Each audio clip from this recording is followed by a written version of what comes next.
Arestado isang rider na motor matapos umanong sagasaan ng isang pulis na nagbabantay sa checkpoint sa Maynila. Darito ang report ni Mav Gonzalez. Simbulang Bautista.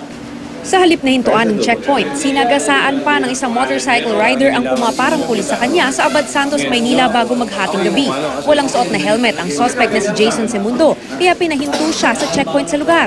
Pero tila naamoy na niya ang kanyang violation kaya pinaharurot pa niya ang motorsiklo. Intention niya talaga kasi nung medyo malapit na siya sa akin, talagang binilisan niya yung motor eh. Sinubukan niya pang tumakas eh, pero nawakan na siya ng mga kasama ko eh. Kasi ako bumagsak na ako eh. Nang maaresto, napag-alamang wala rin palang lisensya at lasing pa ang rider. Inamin naman niyang nakainom siya, pero di raw niya sinasadyang masagasaan ng pulis. Hindi ko po namalayan na mabutin po siya.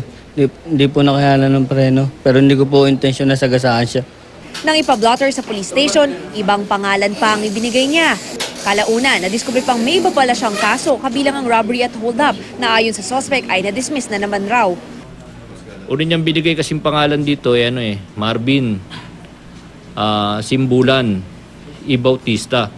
Then may record na kami rito sa station yung kuha niya nun.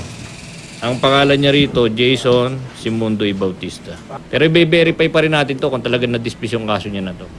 At dahil sa hindi niya paghinto sa checkpoint, nagkapatong-patong pa ang mga kasong haharapin niya. Kabilang na ang driving without license, driving without helmet, driving under the influence of liquor, reckless imprudence resulting in physical injury at concealing true name. Samantala, mas pinapaigting daw ng mga otoridad ang checkpoints para maiwasan ang krimen lalo na paggabi. Kami nagpe-perform lang kami ng duty namin eh. As police, di ba?